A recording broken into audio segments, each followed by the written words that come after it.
नमस्कार, आदाब। Crime petrol dial 100 में आप सबका स्वागत है। आज का ये केस बड़ा ही अनोखा है, जहां कातिल तक पहुंचने के लिए पुलिस के पास ना तो कोई ठोस सुराग था और ना ही कोई ठोस दलील। इस पेचीदा केस को सुलझाने में पुलिस ने दिन रात एक कर दिए।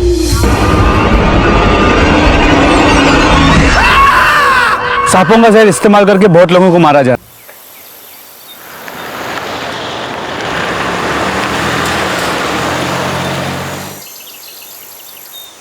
काय रे, होतंय का?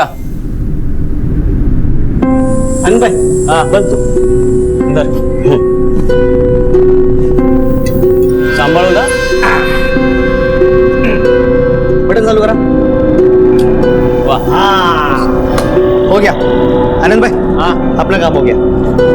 अंदर। अरे आनंद दादा, अरे आई बाबा की शादी की सालगिरह है, ऐसे काम के पैसे थोड़ी लूंगा। नहीं नहीं, ये दो।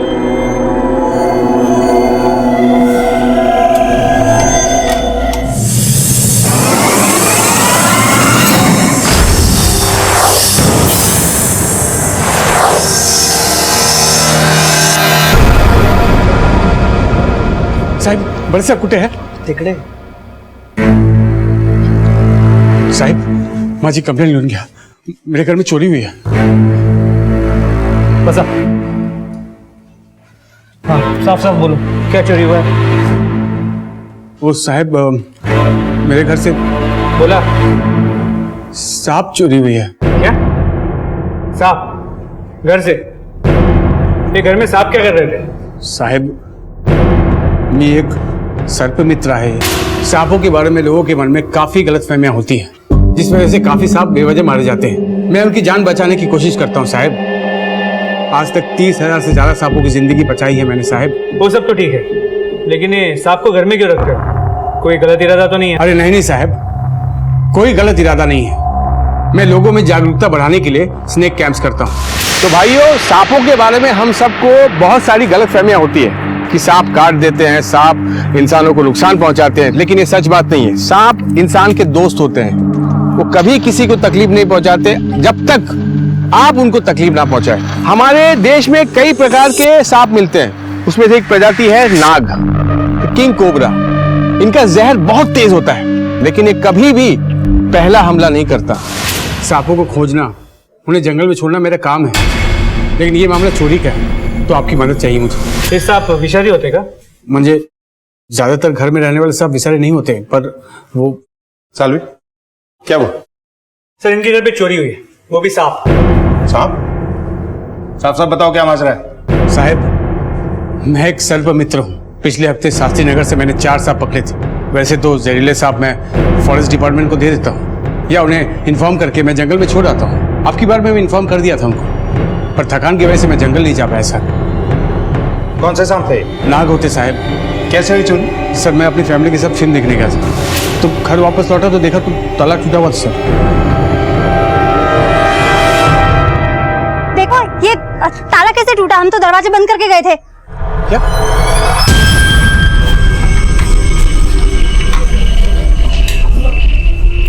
घर तो ठीक ठाक सा है। मेरे सांप,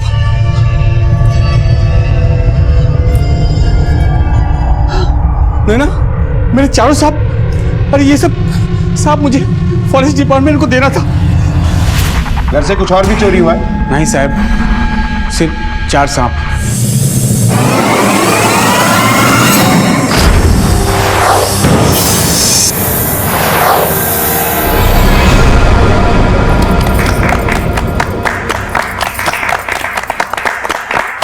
आई बाबा, आप दोनों की जोड़ी हमेशा सलामत रहे।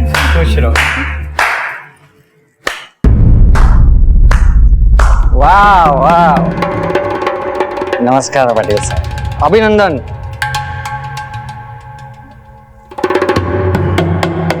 Congratulations Mrs Patil. अच्छे लग रहे हो, एकदम लक्ष्मी नारायणाचा जोडा दिसतो बरं का? हो, लक्ष्मी से अरे लक्ष्मी सामने, लक्ष्मी जी, अरे लक्ष्मी जी,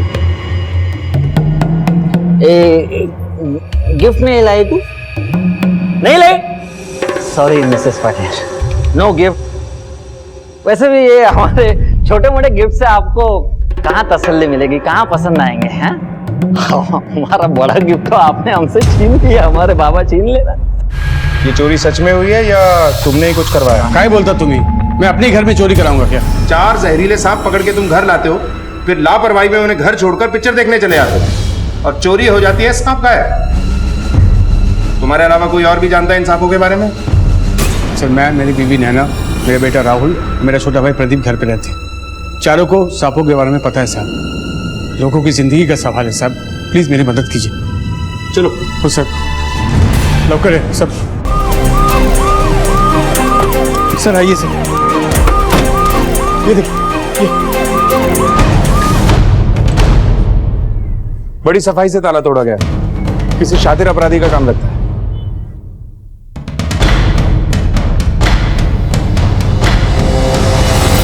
सर आइए।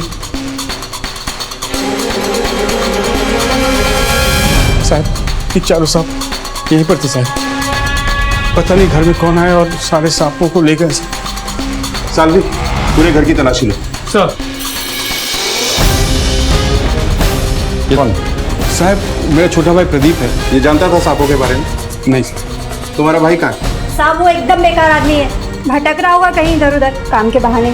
इसके पास घर की चाबी रहती है? नहीं साहब, हम नहीं देते उसे घर की चाबी। सर अंदर कुछ नहीं मिला। इस वक्त ये कहाँ है? साहब होगा पुराने खंडर में, यार दोस्तों के साथ जुआ खेल रहा होगा। सालवी, फोटो लो। सर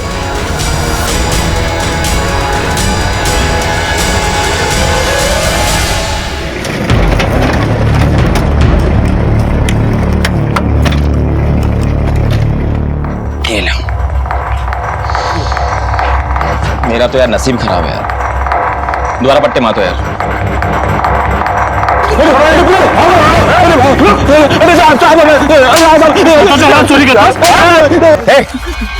सांप बेच के आज जुए में पैसे उड़ा रहा है। सर कौन से सांप? साहब मुझे कुछ नहीं मिला साहब, सांप के बारे में। देख, तेरे भाई दिलीप ने रिपोर्ट लिखाई है, उसके घर से सांप चोरी हुए, वो भी 4-4। अच्छे दाम मिले होंगे ना सांपों के? किसको बेचे सांप? तस्करी करता है सांपों की। साहब मैंने कोई सांप की चोरी नहीं की है, ये सांप की चोरी वाली बात तो मुझे आपसे पता चली है सर। दिन भर कहाँ था तू? दिन भर मैं शहर में था, काम ढूंढ रहा था सर, काम नहीं मिला तो फिर भटकते भटकते 2-2:30 बजे यहाँ पे आ गया साहब। जुआ खेलने? ये जो करते हुए तू पकड़ा गया ना, उसके लिए भी तुझे अंदर डाल सकता हूँ मैं? नको साहब, मैं आज के बाद कभी जुआ नहीं खेलूंगा साहब, सच कह रहा हूँ साहब, मुझे छोड़ दो साहब। हमारे देश में सांपों को लेकर कई मान्यताएं हैं। कहीं श्रद्धा से इन्हें पूजा जाता है तो कहीं अंधश्रद्धा के घेरे में जकड़ा जाता है। पर बावजूद इसके स्नेक बाइट से मरने वालों में लगभग 50% मौतें हमारे ही देश में होती हैं। शायद इसी वजह से रिहायशी इलाकों में सांपों को देखते ही लोग उन्हें मारने पर उतारू हो जाते हैं। लेकिन सभी सांप जहरीले नहीं होते हैं। हमारे देश में मिलने वाली सांपों की अनेक प्रजातियों में से सिर्फ 4 जहरीली हैं। लेकिन सांपों को मारना भी जुर्म है और इसके लिए सजा भी हो सकती है। आप सोच रहे होंगे कि मैं आज क्राइम और ह्यूमन लाइफ को छोड़कर सांपों के बारे में बात क्यों कर रहा हूं। इसकी वजह है हमारा आज का यह अजीबोगरीब केस। सांपों को हथियार बनाकर खेला गया कत्ल का एक केस आपको सोचने पर मजबूर कर देगा। सालवी, मुझे लगता है ये किसी एक आदमी का काम नहीं है। ताला किसी ने तोड़ा है और सांप किसी और ने उठाए हैं, क्योंकि 4-4 जहरीले सांप हैं। ये काम वही कर सकता है जो सांप पकड़ने में माहिर हो। चोरी दिन में हुई, किसी ने तो देखा होगा। घर में 4 जहरीले सांप है, ये सिर्फ दिलीप और उसकी फैमिली को पता था। तो अगर ये बात बाहर किसी को पता चलती है तो इन्हीं में से किसी के थ्रू होगी। सालविन के दोस्त, पड़ोसी, रिश्तेदार और इस एरिया में जितने भी सपेरे हैं, सबसे पूछताछ करो। सर पड़ोसी तो है, लेकिन सांप के डर से इनके घर पे कोई आता नहीं है। सालवी, हम किसी भी पॉसिबिलिटी को इग्नोर नहीं कर सकते, क्योंकि ये कोई मामूली चोरी नहीं है। और हाँ, इस दिलीप पे भी नजर रखो, क्योंकि इस एरिया में वही एक सांपों का एक्सपर्ट है और हमारे शक के दायरे में भी। जी सर, अपने खबरी नेटवर्क को एक्टिवेट करता हूं।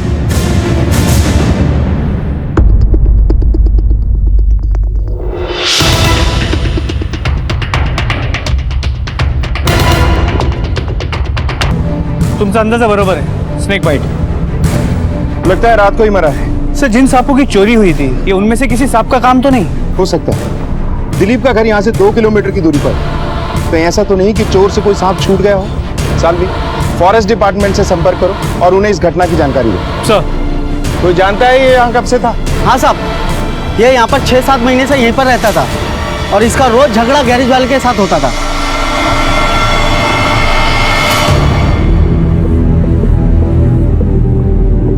सालवी, बॉडी को पोस्टमार्टम के लिए भेजो, वहीं से डिटेल्स पता चलेंगी।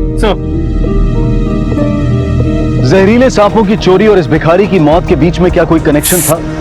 पुलिस इस केस में तुरंत कूद पड़ी, क्योंकि ये कोई आम चोरी नहीं थी, बल्कि जहरीले सांपों की चोरी थी, जिससे एक की मौत हो चुकी थी और आगे अभी न जाने क्या क्या होना बाकी था।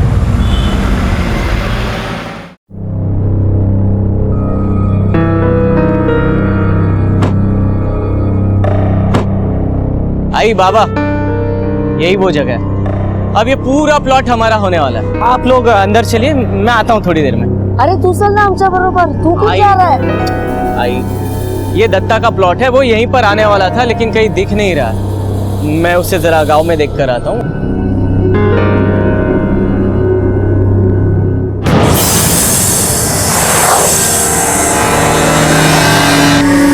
साल भी पहले सांपों की चोरी, फिर 24 घंटे में एक आदमी की मौत। ये महज एक इत्तेफाक नहीं हो सकता। खैर, इस मरने वाले भिखारी की कोई डिटेल्स मिली? नहीं सर, कोई आइडेंटिफिकेशन नहीं मिला। और फॉरेंसिक डॉक्टर से पता किया कि ये सांप कौन सी प्रजाति का है? सर बोल दिया है, शाम तक पता चल जाएगा। साल भी जहरीले सांप खुले घूम रहे हैं, हम कोई रिस्क नहीं ले सकते। ये मौत एक इत्तेफाक भी हो सकती है, लेकिन मेरी गट फीलिंग ये कहती है कि ये तो सिर्फ एक ट्रेलर है, असल में खेल कोई और ही है। और हाँ, जिस दिन भिखारी की मौत हुई थी, दिलीप और प्रदीप की लोकेशंस का पता करो कि ये लोग कहाँ थे, और फॉरेस्ट डिपार्टमेंट को भी खबर कर दो। जहरीले सांप घूम रहे हैं, खतरा बढ़ सकता है। सर, रेनू, प्लॉट कैसा लगा? बहुत अच्छा है दीनू, और कितना बड़ा भी है। पर अब अगर कोई पर होगा तो तुम्हारे सपनों की उड़ान भरने के लिए, बाकी कोई पर नहीं।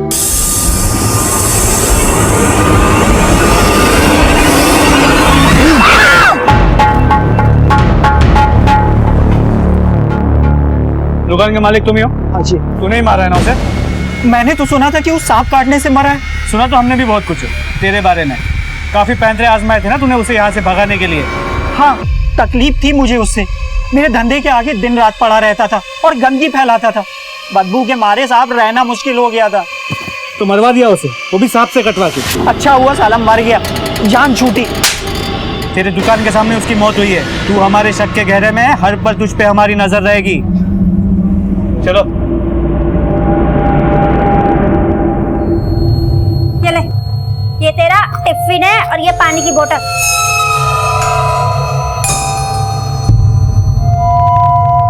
अरे, सांप के काटने से भिखारी की मृत्यु? हाँ, ये देख, तेरे बाबा का नाम। आ गए आप, कहाँ थे? ये देखो, ये क्या लिखा है? और इसमें आपका नाम। बाबा, आपके आपको पुलिस पकड़ लेगी? एक कपस तू, मैंने क्या किया जो पुलिस मुझे पकड़ के लेके जाएगी? हाँ, तो स्कूल जा स्कूल, स्कूल लेके जा। बरोबर, चल चल। और संभल के जाना। हाँ हाँ, वापसी में लेके आऊंगा उसे। ठीक है।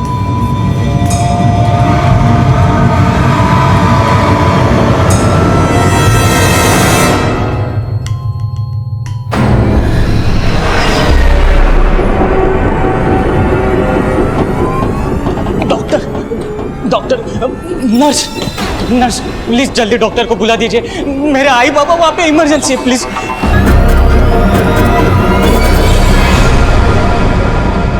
देखिए, इन दोनों पेशेंट्स को बहुत क्रिटिकल हालत में यहाँ लाया गया था। दिनकर पाटिल तो डेड ऑन अराइवल थे, उनकी पत्नी रेणुका, उनमें थोड़ी जान बाकी।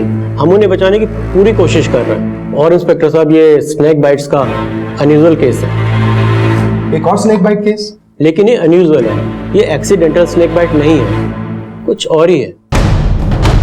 देखिए, जनरली स्नेक बाइट हाथ या पैरों पे होता है। डॉक्टर साहब, कोई अंदाजा है कि कौन से सांप हो सकते हैं? देखिए, जहाँ तक मेरा अनुभव है, ये नाग हो सकता है। मेरे घर से सांप चोरी हुई है। कौन से सांप थे? नाग होते साहब। और बाकी डिटेल्स तो हमें पोस्टमार्टम में मिल ही जाएंगी। Thank you doctor.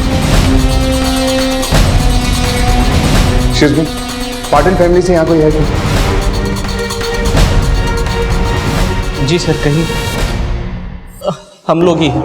क्या हुआ था? सर, आई बाबा को प्लॉट पे अकेले छोड़कर मैंने बहुत बड़ी गलती कर दी।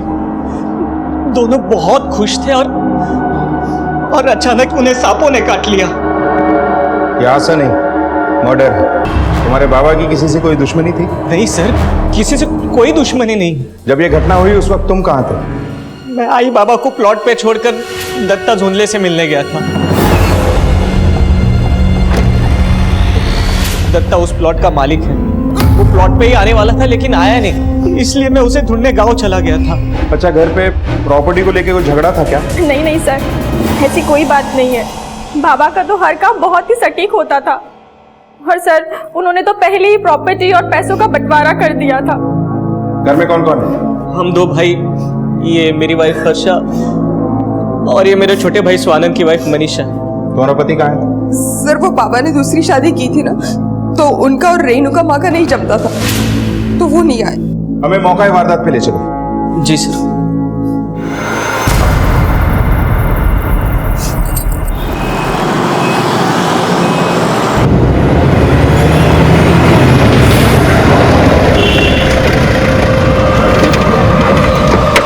वो वहां पर मैं जब आया तब आई बाबा यहीं पर मिले सर। वाकई दत्ता को ढूंढने गए थे या? सर, हम लोग सच्ची में दत्ता को ही ढूंढने गए थे। सालवी,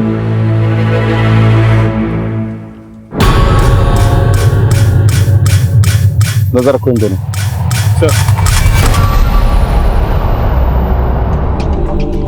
रेणुका जी के होश में आने के बाद काफी कुछ क्लियर हो जाएगा। जो भी हो, है तो ये मर्डर का केस ही, जिसमें किसी चाकू या गन का इस्तेमाल नहीं हुआ, बल्कि एक सांप को हथियार बनाया गया, जो करना हर किसी के बस की बात नहीं है। ऐसा या तो दिलीप जैसा सर्प मित्र कर सकता है या फिर कोई सपेरा। लेकिन सर, एक सर्प मित्र ऐसा क्यों करेगा? पैसे के लिए कोई कुछ भी कर सकता है सालवी। दिलीप और उसके परिवार के लोकेशन डिटेल्स आए क्या? सर मंगवाए, शाम तक आ जाएंगे। पापा, वो स्कूल में टीचर बता रही थी कि उन सांपों ने और किसी को भी काट दिया। वो ऐसा क्यों कर रहे हैं? क्यों सबके दुश्मन बन गए हैं?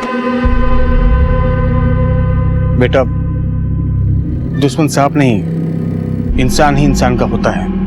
तो फिक्र मत करो, मैं उन सांपों को ढूंढ निकालूंगा। पर पापा, ऐसे सांपों को आप घर में ही क्यों लाए? सर, जमीन का मालिक दत्ता 2 दिन से लापता है और ये भी पता चला है कि गांव का एक बिल्डर भरत देशमा ने भी जमीन को खरीदना चाहता था। इसीलिए उसने दत्ता को धमकी भी दी थी कि जमीन किसी बाहर वाले को ना बेचे। सालवी, इस भरत देशमाने को थाने बुलाओ।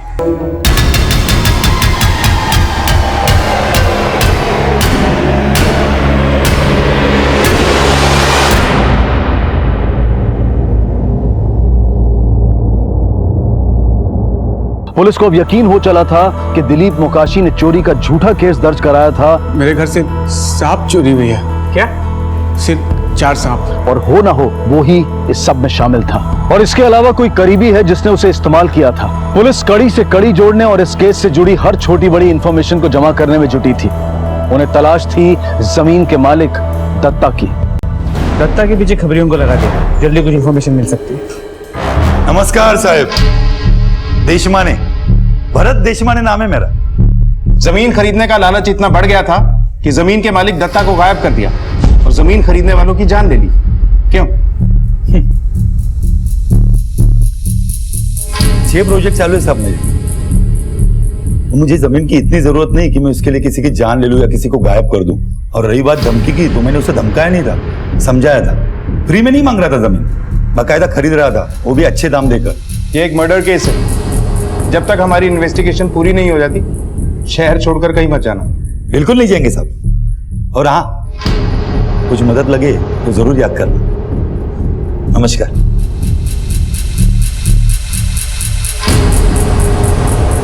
कॉल रिकॉर्ड क्लीन होने का मतलब ये नहीं कि आदमी क्लीन है।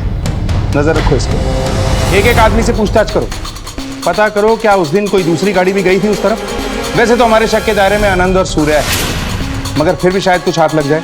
पूरी फैमिली का रिकॉर्ड चेक करो। सर, पुलिस ने पाटिल परिवार के सभी सदस्यों पर कड़ी नजर रखी और एक एक पहलू की बारीकी से जांच की। सर, एक अहम सुराग हाथ लगा है। क्या? पूरे पाटिल फैमिली के कॉल रिकॉर्ड को चेक किया। स्वानंद, उसकी पत्नी मनीषा और आनंद की पत्नी हर्षा, इन तीनों के कॉल रिकॉर्ड्स क्लियर है। लेकिन आनंद के कॉल रिकॉर्ड्स में सर्प मित्र दिलीप मोकाशी का नंबर मिला है।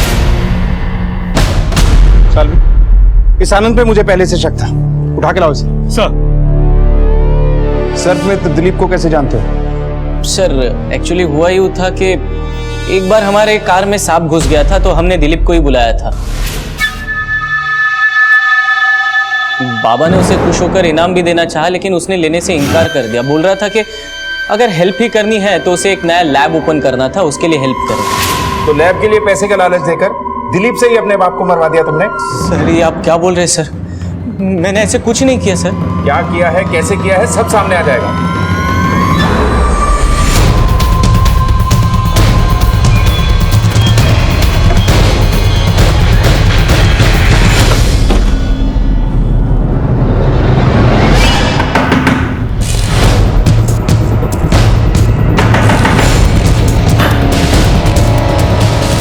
दिलीप ला बोलवा।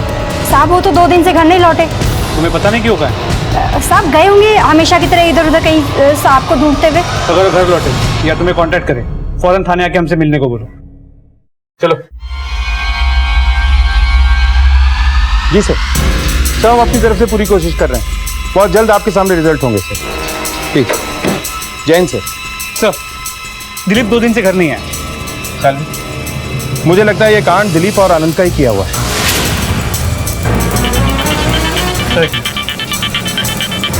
हेलो, ठीक है सर, दत्ता का पता चल गया।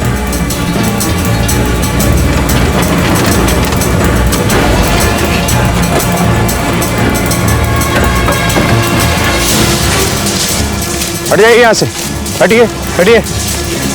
दिनकर पाटिल के मर्डर स्पॉट से थोड़ी ही दूर पर जमीन के मालिक दत्ता की लाश का मिलना एक बहुत बड़े षड्यंत्र की तरफ इशारा करता है। सर दिलीप की कोई इन्फॉर्मेशन नहीं मिली। हमारी टीम उसे अब भी तलाश रही है। सांपों को बिल से निकालते निकालते क्या खुद भी किसी बिल में छुपकर बैठ गया? खैर, कब तक छुपेगा? रेणुका जी का क्या हाल है? सर खतरा टल गया, लेकिन अब तक होश नहीं है। और भारत देशमान, उसकी कोई खबर? सर उसके घर और ऑफिस में पूछताछ की, पता चला वो दिल्ली गया हुआ है। जैसे ही आता है उठाकर उसको लेकर आओ। ये प्रॉपर्टी का मामला है, हम इस पॉसिबिलिटी को भी रूल आउट नहीं कर सकते कि इसमें किसी परिवार वाले का ही हाथ हो। पाटिल परिवार के हर मेंबर से अलग अलग पूछताछ करो, हर पहलू की जांच करो। सर एक हेलो, ठीक है सर, अस्पताल से फोन था। रेणुका जी को होश आ गया, उन्हें घर शिफ्ट कर दिया गया है।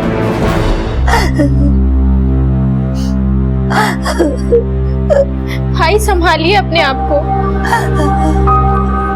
रेणुका जी, हमें अफसोस है कि आपके साथ इतना बड़ा हादसा हुआ। अब प्लीज हमें बताइए कि कैसे हुआ ये सब, कौन लोग थे वो, क्या आप उन्हें जानती हैं? क्या आपने कोई ऐसी बात महसूस की जो हमें उन तक पहुंचने में हमारी मदद करे? सब कुछ इतने जल्दी और अचानक हो गया कि संभलने का मौका ही नहीं मिला। हमें ढूंढना है कि वो दोनों कौन थे। आपको किसी पे कोई शक है? नहीं।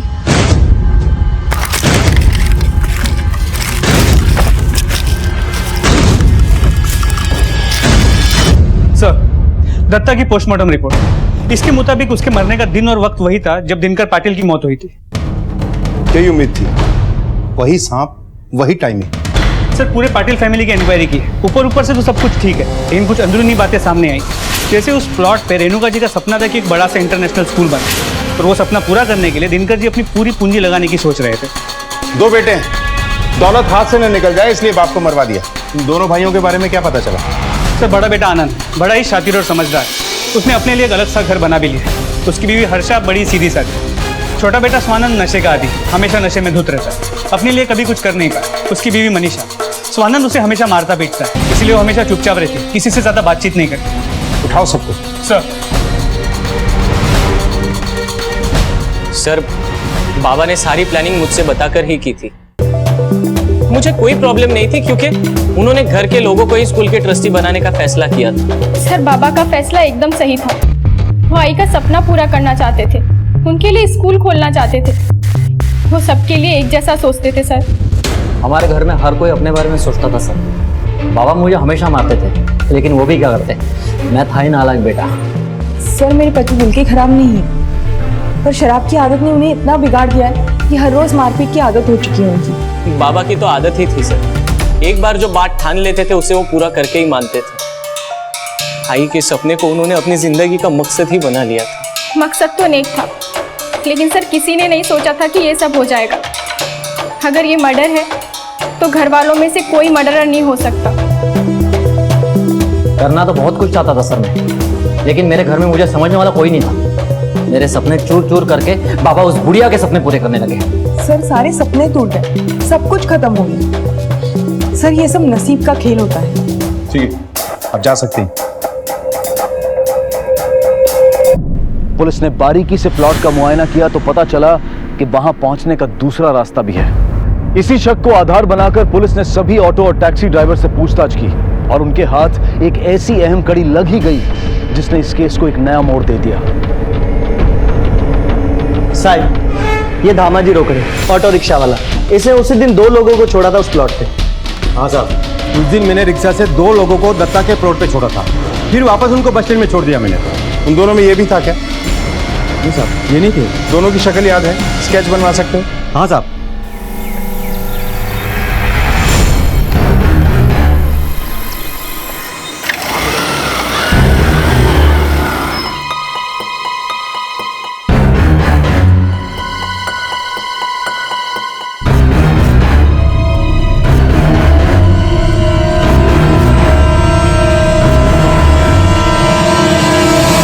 तो जिस तरह बाइक को पीछे से टक्कर मारी गई है, लगता नहीं कि एक्सीडेंट का केस होना हो, ये मर्डर। सर इसे किसी बड़ी गाड़ी ने पीछे से उड़ाया है। आसपास के लोगों से पूछताछ करो, शायद किसी ने कुछ देखा हो, कोई गाड़ी वाड़ी। एक ही परिवार के लोगों का बारी बारी से मारा जाना तो कोई इत्तेफाक नहीं हो सकता। लेकिन समझ में नहीं आता स्वानंद को कोई क्यों मारे। उसका होना ना होना किसी को कोई फर्क तो नहीं पड़ता। जिस तरह से ये मर्डर्स प्लान किए गए, लगता है बहुत ही शातिर खिलाड़ी का काम है। पता करो कि घर वाला कोई किसी सुपारी किलर के कांटेक्ट में तो नहीं। और हाँ, बॉडी को पोस्टमार्टम के लिए भेजो। सर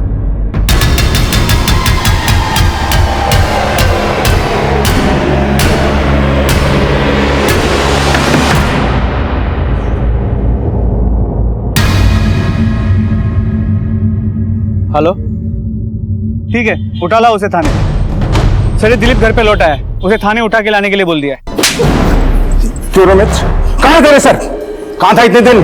दिनकर पाटिल को मारकर कहाँ घूम रहा था?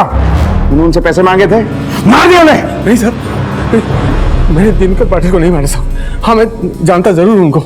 सब दिनकर पाटिल ही क्या साहब, आसपास के गांव वाले सब मुझे जानते हैं। अब मेरी बातों का यकीन कीजिए साहब। और वो जो 4 सांप खो गए थे ना साहब, उसमें से 2 सांप मुझे मिले और मैं जंगल में छोड़कर आया साहब। मैं आपको बता नहीं वाला था साहब। देखिए मेरे पास फॉरेस्ट डिपार्टमेंट का एक्नॉलेजमेंट भी है साहब। देखिए साहब, इस बार सांपों को घर नहीं ले गया, तेरा काम निकल गया था इसलिए। मौत का व्यापार करता है, खुद को सर्प मित्र बोलता है और मानव शत्रु का काम करता है। मैं सच कह रहा हूँ साहब आपको। देखिए मैं अपना फर्ज ही निभा रहा था साहब। मैं सर्प मित्र ही हूँ साहब। अच्छा, ये तेरा दोस्त मौका वारदात पे देखा गया था। आता बोल, तुमसे क्या चालू होता? साहब ये संदीप मोरे है साहब। कुछ साल पहले मेरे साथ सांप पकड़ने में मेरी मदद करता था साहब, और उनकी देखभाल भी करता था साहब।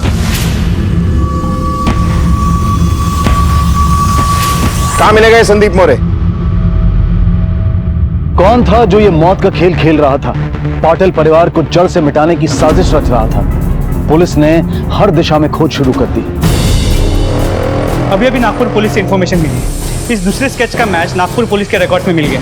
इसका नाम मान्या जाधव। 8 से 10 साल पहले इसे वहां से तड़ी पार किया गया। सालवे, मुझे ये आदमी चाहिए। पूरे खबरी नेटवर्क को अलर्ट कर दिए, बहुत जल्दी हमारे सामने होगा।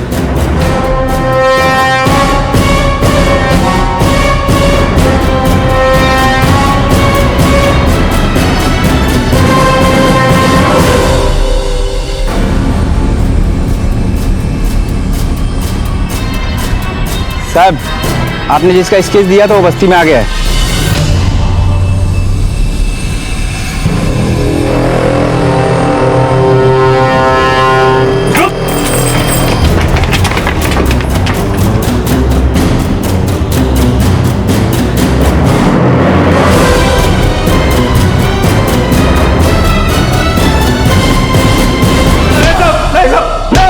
अरे साहब, कुछ नहीं मालूम था। सालवी, खड़ा हट। बोल बोल। काय साहब, बस का क्या किया मैंने साहब? कुछ नहीं किया तो भाग क्यों रहा था? इधर को भागा साहब मैं, वो तो बस राउंड अप भी निकला था साहब। देख मन्या, तेरे बचने का कोई रास्ता नहीं है। बेहतर होगा कि चुपचाप बता दे कि दिनकर राव पाटिल और स्वानंद पाटिल को क्यों मारा। किसका नाम गिना रहे हो साहब? मैं नहीं जानता इनको, आई शपथ मैं इनको नहीं मालूम साहब। मी ज्याला ओळखत नाही, मी त्याला कशाला मारणार साहेब?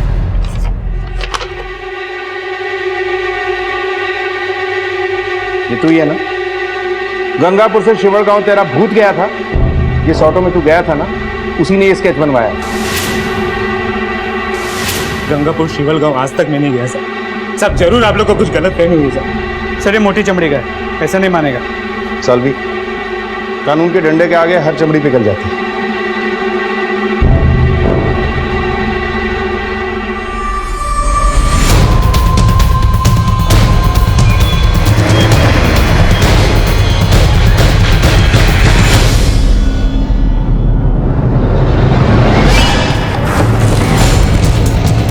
छोड़ दो।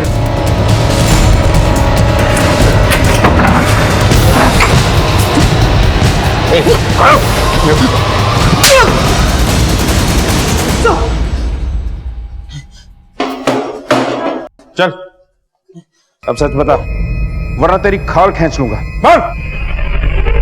हाँ साहब, मैंने किया सर। कैसे किया वो बोल। ये संदीप मोरे सर्पमित्र दिलीप के पास काम करता था साहब। इसे सांपों के बारे में थोड़ा कुछ पता था, तो मैंने ये सोचा कि वो लोगों को मैं सांप से ढसवा के मारूंगा तो पुलिस को मुझ पर कभी शक नहीं होगा।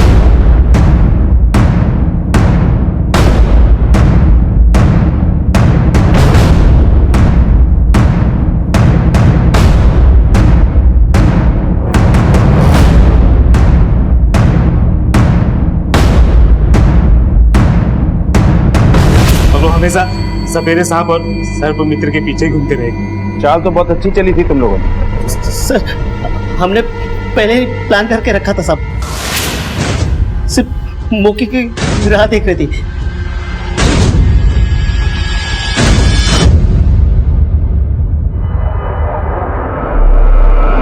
उस रास्ते के भिखारी से क्या दुश्मनी थी? उसे क्यों मारा? जिस वक्त हमने सांप छू रहा था तब एक सांप छूट गया, शायद उसी ने उसको काटा होगा।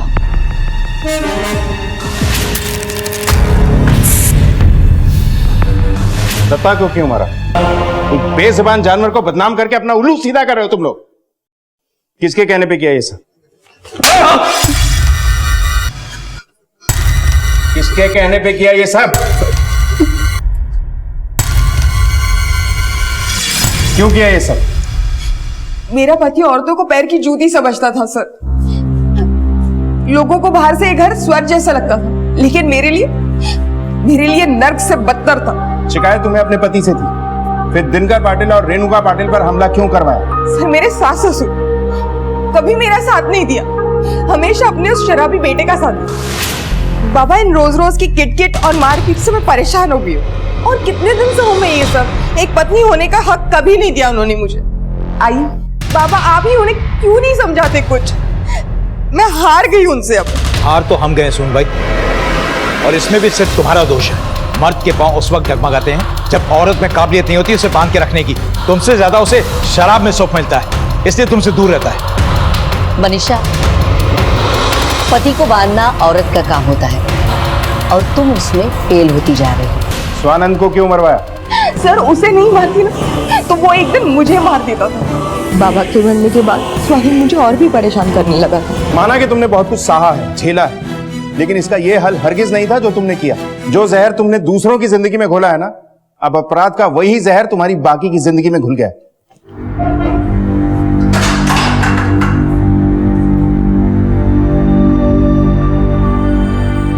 देखा जाए तो इंसान इन सांपों से ज्यादा खतरनाक होता है, जो वक्त पड़ने पर अपने दर्द को जहर में तब्दील करता है।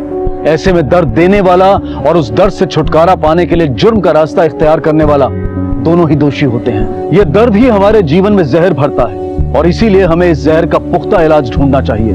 दिलीप मोकाशी ने पुलिस की पूरी मदद की और वो आज भी सांपों की रक्षा के लिए कार्यरत है और लोगों के मन से सांपों का भय निकालने के लिए कैंप्स का आयोजन करता है।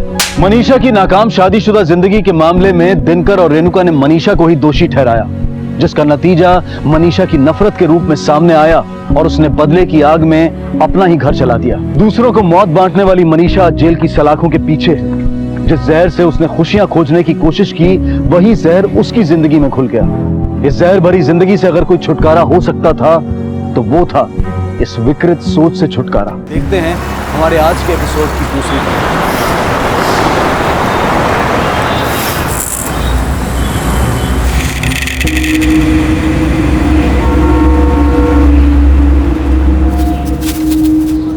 मालूम है ना, मैं तीखा खाती हूँ, मीठा नहीं। हाँ भैया, मीठा मैं खाती हूँ, उसको सिर्फ तीखा दो आप। सॉरी मैडम, गलती हो गया। कोई बात नहीं भैया, वैसे भी अलेक्जेंडर पोप ने कहा है टू एयर इज ह्यूमन, यानी इंसान गलतियों का पुतला होता है। क्या मैडम, आप भी पोप का बोल के पपलू बना रहे हो ना मेरा।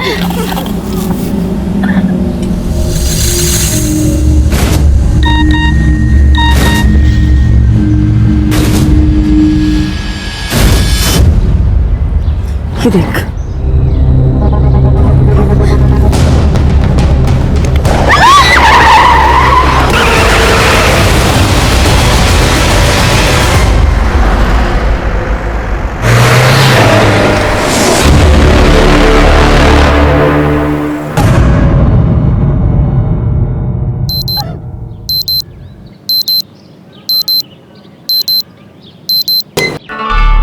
नहीं चाची जी, मैं बस मजाक। ठीक है, जल्दी से चाय पियो और रेडी होकर बाहर आ जाओ। तुम्हारे चाचा जी को तुमसे बात करनी है।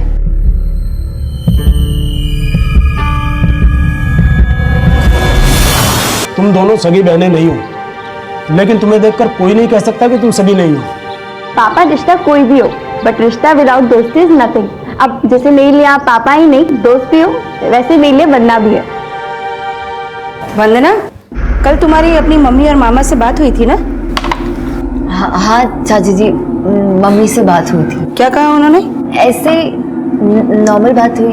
अब मम्मी, वरना यही रहेगी, वो बीटे के बाद हम एमटेक भी साथ नहीं करेंगे। तुम चुप रहोगी? मानती अभी फिलहाल तुम लोग कॉलेज जाओ, हम शाम को बात करेंगे ना, शाम को बात करेंगे। जाओ। वरना सच सच बता, कल ताई जी से तेरी क्या बात हुई थी? अदिति मुझे आज ही घर बुला रही है। मैंने कहा कि आज कॉलेज में प्रोजेक्ट सबमिशन है, इसलिए मैं कॉलेज ड्रॉप नहीं कर सकती। अदिति वो चाहती है मैं शिफ्ट हो जाऊँ और उनकी और मामा जी के साथ रहो। नो वेज, तू यही रही। अगर ताई जी का तेरे बिना मन नहीं लगता ना, तो उनको भी यहाँ बुला ले।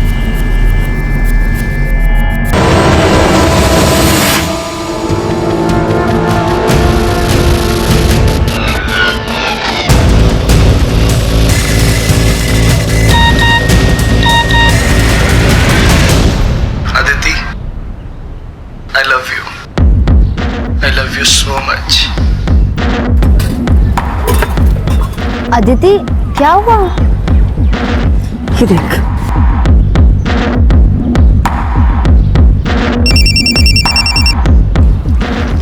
ये क्या बदतमीजी है? तुम्हें अभी भी यकीन नहीं हो रहा है कि मैं तुमसे कितना प्यार करता हूँ? इस तरफ देखो।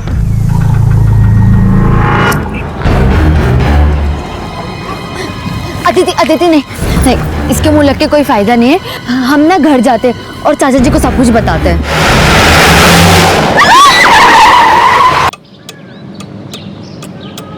The number you have called is currently switched off.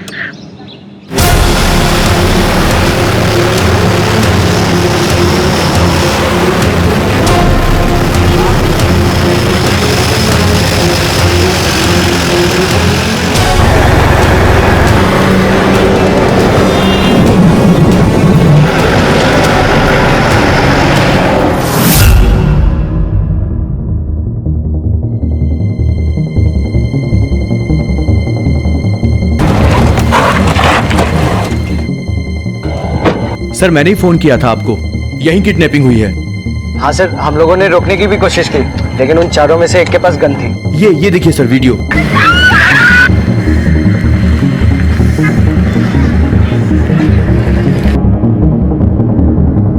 Black Scorpio, last digit 7R।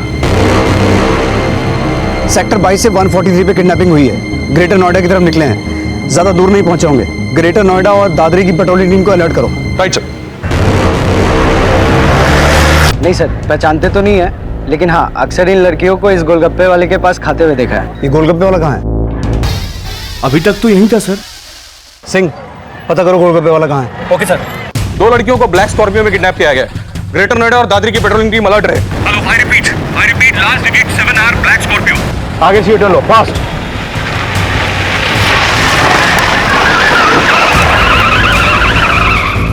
जल्दी आगे ले लो।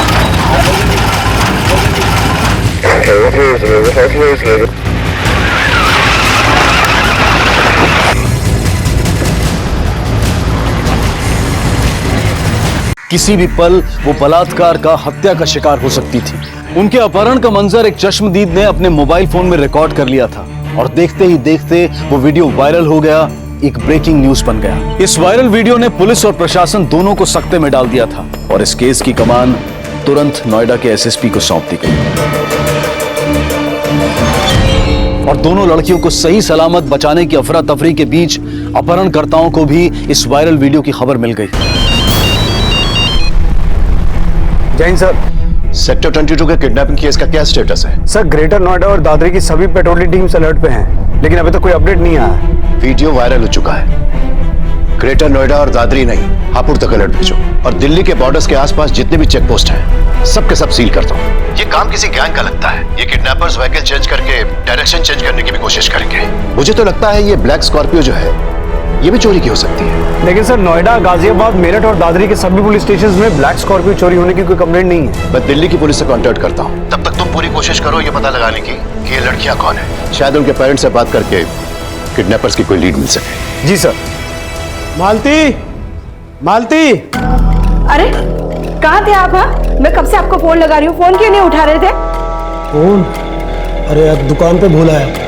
एक काम कर, तू जल्दी खाना लगा, मुझे तुरंत वापस जा। अरे पहले अदिति का पता करो। 2:45 बज गए, लड़कियां घर नहीं आई है। अदिति का भी फोन नहीं लग रहा है, नहीं वंदना का। रजनी में तुम्हें बाद में फोन करती हूँ। क्या?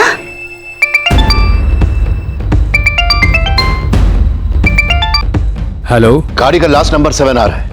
दिल्ली के किसी भी थाने में ब्लैक स्कॉर्पियो की चोरी होने की कंप्लेंट दर्ज हो तो आप डायरेक्टली मुझसे कांटेक्ट करिएगा। श्योर। सर अभी तक ब्लैक स्कॉर्पियो देखे जाने की कोई इन्फॉर्मेशन नहीं मिली है, लेकिन हमारी पेट्रोलिंग टीम अलर्ट है। पुलिस इन्फॉर्मर से यह भी पता लगाने की कोशिश करो कि किडनैपर्स किस गैंग के हो सकते हैं। Right sir.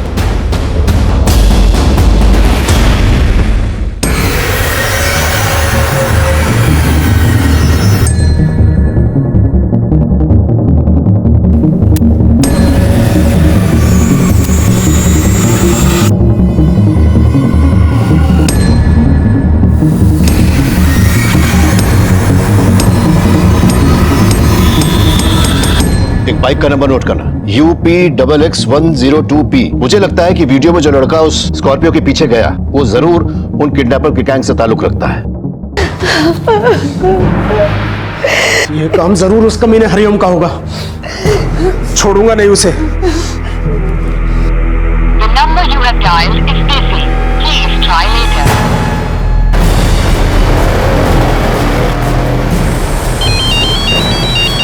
हाँ बोलो सिंह। सर वो गोलगप्पे वाला मिल गया है।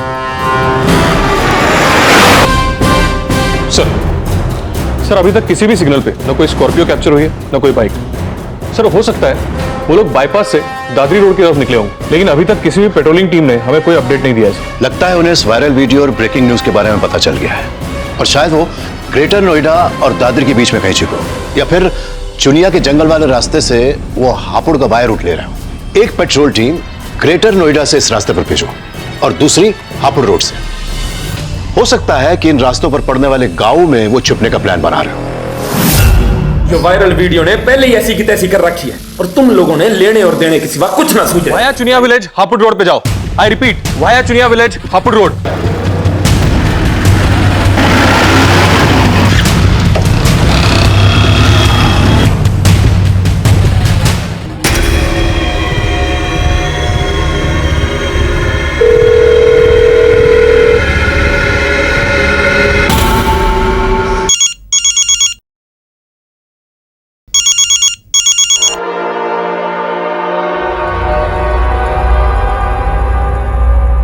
राम राम सुबोध जी। अरे भाई इस गिरे हुए को कैसे याद कर लिया आज?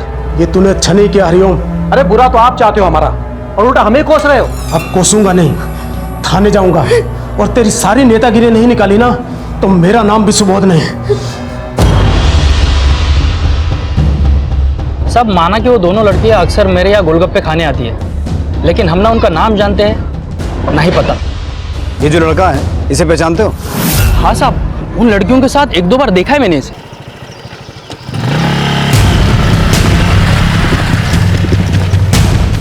सर बाइक कीर्ति यादव के नाम सेक्टर 27 का इस एड्रेस पे रजिस्टर्ड है और ये इसका नंबर है। नंबर बोलो। 8285480017। The number you have called is currently switched off.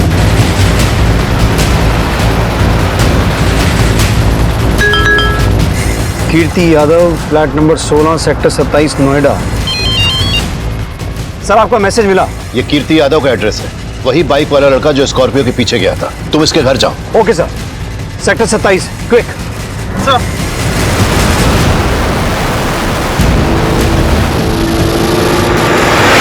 Sir, जिन लड़कियों का किडनैप हुआ उनमें से एक के फादर ने पुलिस स्टेशन में कांटेक्ट किया था। दूसरी लड़की भी उन्हीं के साथ रहती है। जैन सर, लड़कियों की पहचान हो गई है। सेक्टर 22 में जाओ और उनके परिवार वालों से मिलो। एड्रेस मैसेज कर दिया मैंने तुम्हें। Okay sir.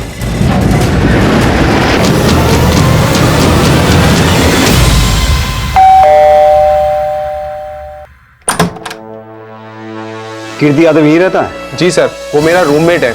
अभी कहाँ है वो? मालूम नहीं सर। हमें घर की तलाशी लेनी है।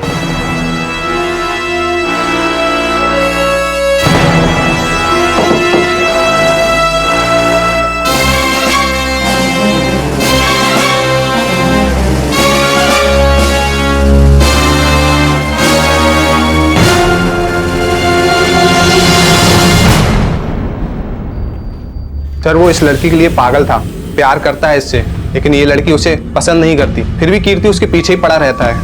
कल तो सर इसने हद ही कर दी। नहीं सर, इस लड़के के बारे में अदिति ने हमें कभी कुछ नहीं बताया। हमें तो शक है कि किडनैपिंग वंदना के मामा हरिओम ने कराई है। वंदना के मामा? लेकिन वंदना तो आपकी भतीजी है, तो फिर उसके मामा वंदना और आपकी बेटी अदिति को क्यों किडनैप करवाएंगे? सर वंदना के पिता यानी मेरे बड़े भाई पहले गांव में रहते थे। 5 साल पहले मैं उन्हें, सावित्री भाभी और वंदना को अपने साथ यहाँ शहर में ले आया। 1 साल पहले भाई साहब का देहांत हो गया। भाभी तो अपने भाई हरिओम के घर चली गई और वंदना को हमारे साथ यहाँ पढ़ाई के लिए छोड़ दिया। पर अचानक भाभी के भाई ने उन्हें भड़का दिया कि वो मेरे घर में हिस्सा मांगे। भाभी, आप अच्छी तरह जानते हैं कि प्रकाश भैया का इस घर में कोई हिस्सा नहीं है। अरे क्या पता मेरे जीजा जी के साथ कोई चाल चली हो आपने। जीत जी का हिस्सा तो देना ही पड़ेगा, नहीं तो फिर। धमकी दे रहा है? हाँ, धमकी दे रहा है। ये आप ठीक नहीं कर रहे हैं। जेठानी जी, शुक्र मनाइए कि हम वंदना की पढ़ाई लिखाई और रहन सहन का खर्चा नहीं मांग रहे। हाथ का दिया आप तो गले ही पड़ गई। मालती, जबान संभाल के बात कर। बस भाभी, जब तक भैया थे ना तब तक हमारा रिश्ता था, लेकिन अब सब खत्म। निकले अपने गुंडे भाई को लेकर यहाँ से। चले चल, और वंदना को भी लेकर जाइए। चल, किसी बात कर रहा तू? चल सुबह निकल यहाँ से। ठीक ना कर रहा तू, ईंट का जवाब पत्थर से दूंगा। अरे तू चल यहाँ से। अरे छोड़ूंगा नहीं, बर्बाद कर दूंगा तेरे को। छोड़ू। उसने अदिति के साथ वंदना को भी किडनैप करवाया ताकि उस पर किसी को शक न हो। ये वंदना के मामा का नाम क्या है? हरिओम भागीरथ, दादरी में रहता है। वहां के विधायक का बाहुबली है।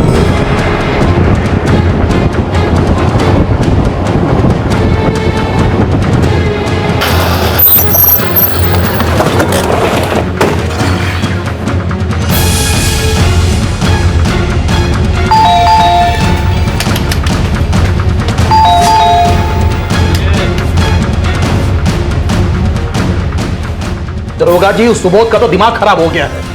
अब आप ही सोचिए, उसकी बेटी के साथ भला मैं अपनी भांजी को क्यों किडनैप करवाऊंगा? हो सकता है इसमें भी कोई चाल हो आपकी। कोई चाल ना है दरोगा जी। देखिए, मैं तो खुद नेताजी को बोलकर डीआईजी साहब को फोन करवा रहा था ताकि मेरी भांजी सही सलामत मिल जाए। डीआईजी साहब का तो पता नहीं, लेकिन मौका लगा तो बहुत जल्द एसएसपी साहब से मुलाकात हो सकती है आपकी। अदिति के फादर को वंदना के मामा पर शक था, लेकिन सर्कमस्टेंसेस इस किडनैपिंग में कीर्ति की भागीदारी की तरफ इशारा कर रहे थे। लेकिन पुलिस अपहरणकर्ताओं तक पहुंचने के लिए हर शक और संकेत को 2 और 2 4 करके जोड़ रही थी। भले ही हरिओम भागीरथ मना करे, लेकिन अदिति के पेरेंट्स के शक को नजरअंदाज नहीं किया जा सकता। तुम उस पर नजर रखो। मैंने उसका फोन सर्विलेंस में डाल दिया है। जैसे उसके कॉल रिकॉर्ड्स आएंगे, वी विल फिगर आउट कि उसके किडनैपर से क्या लिंक है। जी मल्होत्रा जी। सहाय, तुम जिस ब्लैक स्कॉर्पियो के बारे में पूछ रहे थे, उसकी एक इंफॉर्मेशन मिली है। सांगवान ये उन 4 किडनैपर्स में से हो सकता है। सभी पेट्रोलिंग टीम को भेजो और पता लगाओ कि क्या उसका कोई क्रिमिनल रिकॉर्ड है क्या। Right sir. सर, कीर्ति यादव का फोन आधे घंटे पहले दादरी के बिस्ला गांव में बंद हुआ था। पुलिस कीर्ति की फोन लोकेशन के जरिए किडनैपर्स तक पहुंचने का प्रयास कर रही थी, लेकिन तभी कुछ ऐसे सुराग सामने आए जिन्होंने पुलिस को दिशा तो दी, लेकिन अपराध की फेहरिस्त बढ़ गई। रुक रुक रुक, क्या हुआ?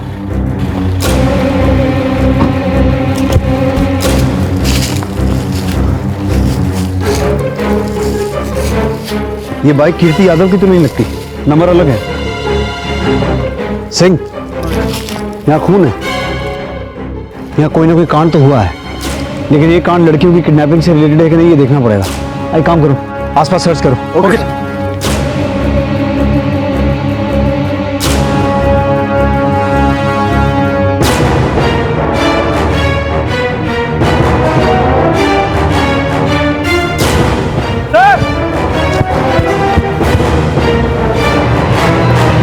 पुलिस से कंप्लेन करके तूने अच्छा नहीं किया सुबोध।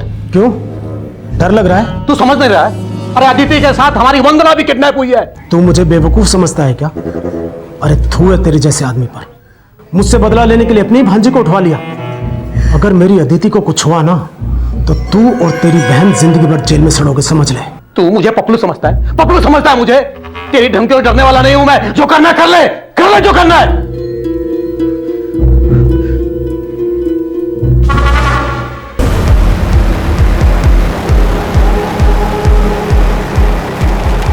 पुलिस को जिस गांव में एएसआई चौहान की लाश मिली उसके आसपास उन्होंने सर्च ऑपरेशन शुरू कर दिया।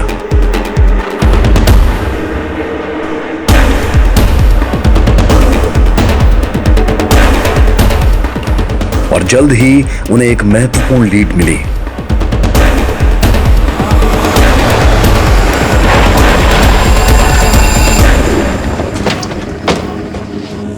ये तो कीर्ति की बाइक है। अलर्ट।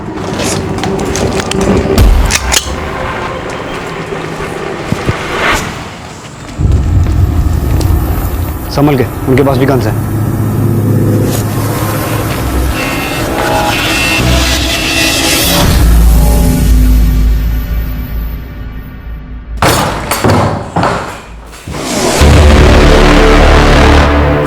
सब इंस्पेक्टर विनय की लाश मिलने के बाद पुलिस जिस डेड एंड पर पहुंची, वहां अचानक उन्हें अपराध के नए सिरे नजर आने लगे। जिसे इस किडनैपिंग का मास्टरमाइंड समझा जा रहा था, वो खुद हत्या का शिकार बन चुका था।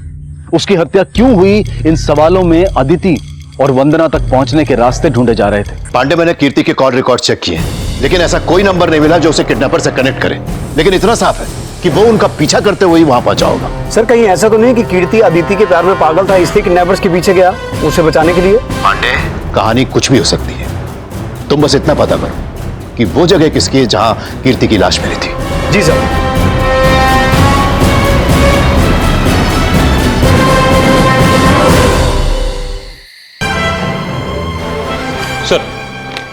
सर, ब्लैक स्कॉर्पियो चोरी करने वाले का है जो स्केच सामने आया, इसका नाम वीरेंद्र खत्री। ये वीरेंद्र खत्री एक लूट केस में जेल भी जा चुका है। करिया गांव का रहने वाला है। मैंने इंस्पेक्टर बिष्ट को इसके गांव का पता एसएमएस कर दिया सर।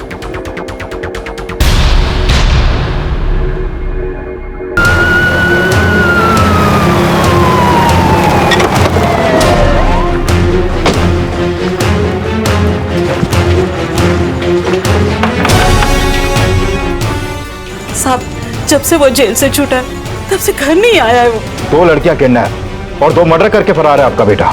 अगर झूठ बोला तो आपको भी क्रिमिनल की इंफॉर्मेशन छुपाने के जुर्म में जेल हो सकती है। साहब, हम सच कह रहे हैं, हमें पता नहीं वो कहाँ है।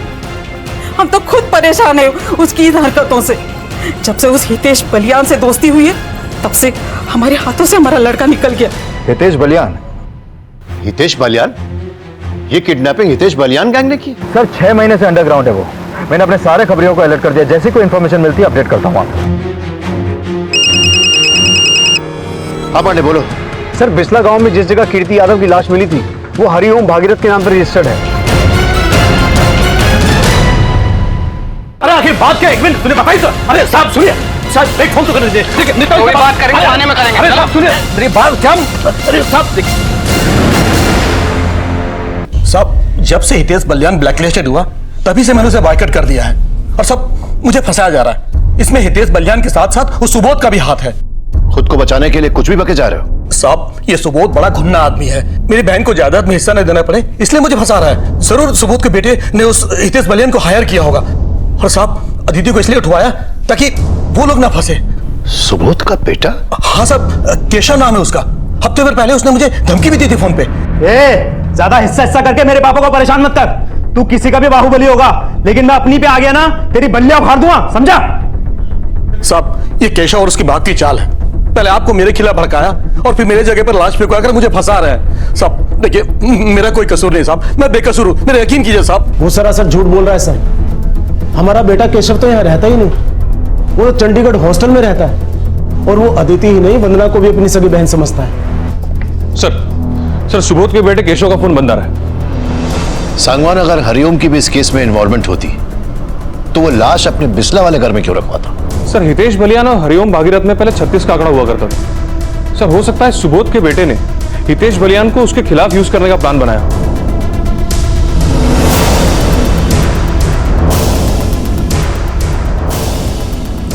एक नंबर नोट करो, 9576456693। यह नंबर केशव शर्मा के नाम पर रजिस्टर्ड है।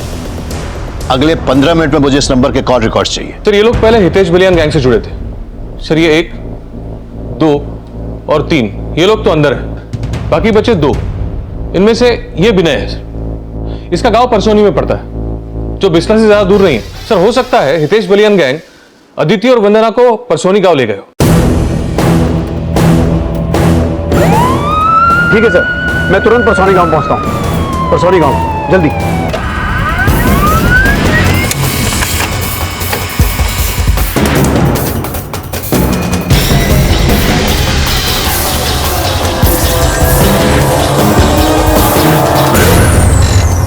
सर, केशव के फोन से इस नंबर पर पिछले कुछ दिनों से लगातार बात हो रही थी।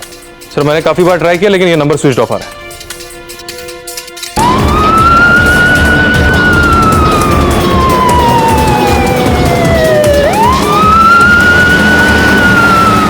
सर, ये नंबर सोनम गुप्ता के नाम पर रजिस्टर्ड है। नोएडा सेक्टर 7 का एड्रेस दिया है।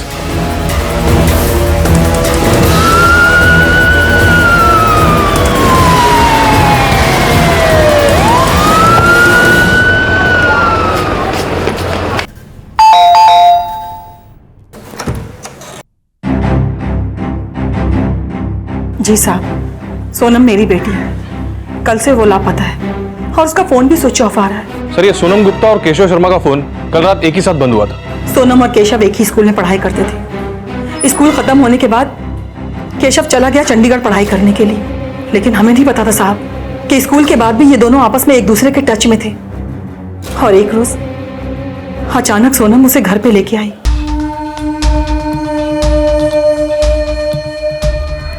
मम्मी, ये केशव है। साहब, सोनम केशव से शादी करना चाहती थी, लेकिन वो हमारी जाति का नहीं था, इसलिए मैंने और मेरे बेटे ने शादी से इनकार कर दिया। लेकिन साहब, वो केशव मेरी बेटी को भगा के ले गया।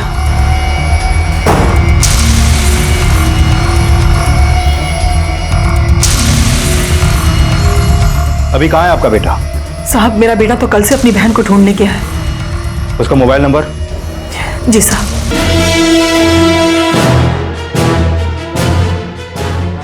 नाइन 8760987। संजय नाम है ना इसका?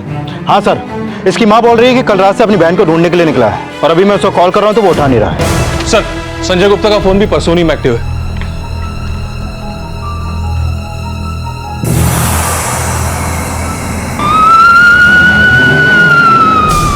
सर, हम 5 मिनट में परसौनी गांव पहुंच जाएंगे।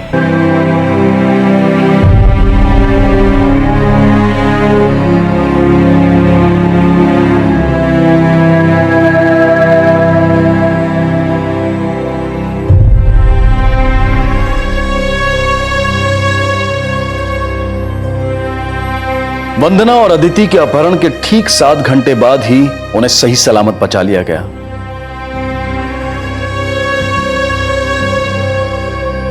यूपी पुलिस के जज्बे और सफलता के लिए क्राइम पेट्रोल उन्हें सैल्यूट करता है। लेकिन अपराध की यह घटना कहीं ना कहीं हमें यह सोचने पर मजबूर करती है कि जैसे को तैसा सिखाने की मानसिकता सिर्फ और सिर्फ अपराध को ही जन्म देती है। भले के साथ हमेशा भला हो ये जरूरी नहीं है, लेकिन जो बुरे होते हैं उनके साथ हमेशा बुरा ही होता है। इसी विचार के साथ अब मैं अनूप सोनी आपसे विदा लेता हूं। फिर मुलाकात होगी अगले एपिसोड में एक और चौंका देने वाले केस के साथ। तब तक अपना और अपने परिवार का ख्याल रखें और देखते रहें क्राइम पेट्रोल डायल 100। सबक एक को सीख हम सबको। जय। इस तरह के और भी एपिसोड देखने के लिए हमारे चैनल को सब्सक्राइब करें और बेल आइकन दबाना ना भूलें।